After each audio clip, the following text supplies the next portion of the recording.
तो my dear students, आप अब अगले पार्ट में बायोलॉजी के अगले पार्ट में आप पढ़ने जा रहे हैं मेन पार्ट्स ऑफ सेल। क्या पढ़ेंगे आप? Main parts of cell. अभी तक मैंने आपको बताया था टाइप्स ऑफ सेल, यूकैरियोटिक और प्रोकैरियोटिक के बारे में डिफरेंशिएशन बताए थे, यूकैरियोटिक और प्रोकैरियोटिक के बारे में। तो ध्यान से समझिएगा, सुनिएगा, वीडियो को लाइक और सब्सक्राइब ज़्यादा से ज़्यादा कराइएगा, ठीक है। तो आइए शुरू करते हैं बिना किसी देर के। Main parts of cell, cell के मुख्य भाग। चलिए, तो याद रखिएगा यूकैरियोटिक सेल के अंतर्गत प्लांट सेल और एनिमल सेल आती है, याद रहेगा। यूकैरियोटिक सेल के अंदर क्या क्या आते हैं? प्लांट सेल और एनिमल सेल, ठीक है ना। तो ध्यान दीजिएगा, प्लांट सेल में देखेंगे आप पार्ट, तो क्या क्या होता है? तो सेल वॉल, प्रोटोप्लाज्म, वैक्यूल। फिर से समझिए, सेल वॉल, प्लांट सेल के कितने पार्ट होते हैं? 3। कौन कौन? सेल वॉल, प्रोटोप्लाज्म और वैक्यूल। वैक्यूल बोल लेंगे ना। अब चलिए, तो अब हम समझते हैं। यहां देखिए, प्रोटोप्लाज्म के 2 पार्ट। प्रोटोप्लाज्म के कितने हैं? 2 पार्ट। कौन कौन? तो बोलेंगे साइटोप्लाज्म और न्यूक्लियस। कितने होते हैं? 2 होते हैं। There are 2 parts of protoplasm. कौन कौन? साइटोप्लाज्म और न्यूक्लियस, ठीक है ना। साइटोप्लाज्म और न्यूक्लियस देख रहे हैं। अब चलिए एक एक के बारे में विस्तार से हम जानते हैं। साइटोप्लाज्म में देख लीजिए, सेल ऑर्गेनेल्स। साइटोप्लाज्म के अंतर्गत क्या आते हैं? Cell organelles.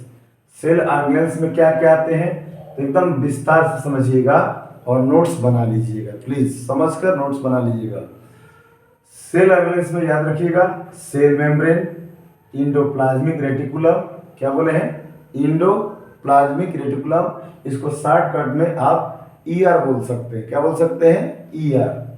माइटोकॉन्ड्रिया, तीसरा क्या है? माइटोकॉन्ड्रिया। चौथा प्लास्टिड। प्लास्टिड में भी 3 होते हैं। देखिए एकदम विस्तार से आप पढ़ रहे हैं।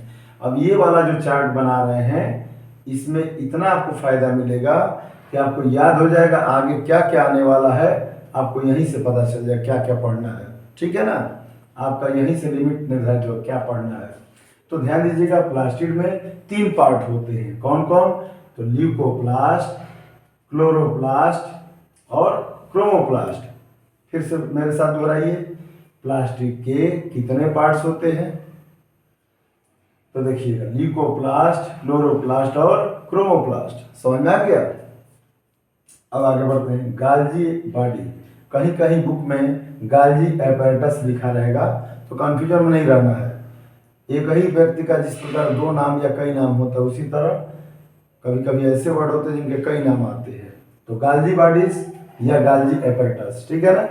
अगला है राइबोसोम्स। क्या है? राइबोसोम्स। फिर उसके बाद लाइसोसोम्स। लाइसोसोम, इससे बहुत इंपॉर्टेंट क्वेश्चन बनते हैं। सबसे मोस्ट इंपॉर्टेंट क्वेश्चन बनते हैं राइबोसोम, लाइसोसोम से, लाइसोसोम से। समझ में आ रहा है ना। तो कैसे बेहतर से बेहतर ज्ञान प्राप्त करें, उसके लिए ध्यान से सुनते रहेगा, समझते रहेगा, तरीका और मेथड जानिएगा। फिर अगला लास्ट है सेंट्रोसोम। तो समझ में आ गया, सेल ऑर्गेनेल्स साइटोप्लाज्म में आते हैं, और सेल ऑर्गेनेल्स में क्या कहते हैं? सेल मेम्ब्रेन, इंडोप्लाज्मिक रेटिकुलम, जिसको ईआर शॉर्टकट में कहते हैं। क्या कहते हैं बच्चों? शॉर्टकट में ईआर कहते हैं, ठीक है ना। इतना ना बोलकर शॉर्टकट में क्या बोलेंगे? ईआर। माइटोकॉन्ड्रिया, प्लास्टिड, प्लास्टिड के 3 प्रकार, ल्यूकोप्लास्ट, क्लोरोप्लास्ट और क्रोमोप्लास्ट। समझ में आ गया? इनके बारे में हम विस्तार से देखेंगे।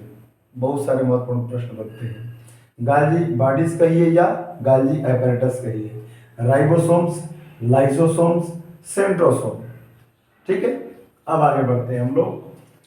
यहाँ पे हमने साइटोप्लाज्म का जो बताया पूरा पार्ट्स बता दिया। तो साइटोप्लाज्म में सेल ऑर्गेनेल्स आते हैं और लाइफलेस मैटर भी होता है इसमें, निर्जीव बस पदार्थ। अब देखिए, आपने पढ़ा कि प्रोटोप्लाज्म के 2 प्रकार, 2 भाग। कौन कौन? साइटोप्लाज्म और न्यूक्लियस। न्यूक्लियस के यहाँ 2 पार्ट मिलेंगे आपको।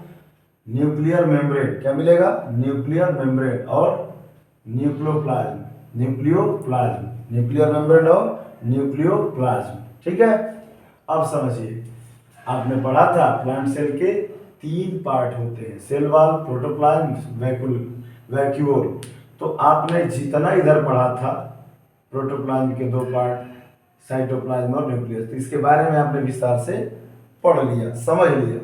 इसके बाद हम बता दे रहे हैं आपको वैक्यूल का। वैक्यूल में भी 2 पार्ट होते हैं, कौन कौन? टोनोप्लास्ट और वैक्यूलर सूप। सूप मतलब होता है रस। देखिए हिंदी में मैंने लिख दिया आपको जानकारी के लिए। वैक्यूल के 2 प्रकार होते हैं, टोनोप्लास्ट और vacuole soup, vacuolar soup, vacuolar soup. तो इस तरह से मैंने आपको ये पूरा पार्ट बता दिया।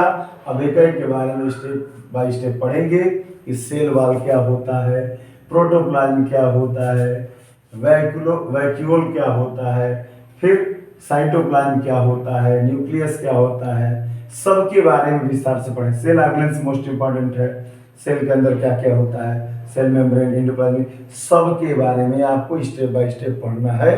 तो आप धैर्यपूर्वक पढ़िए और ज़्यादा से ज़्यादा मेरे वीडियो को सब्सक्राइब और लाइक करिए। Thank you so much. I love you.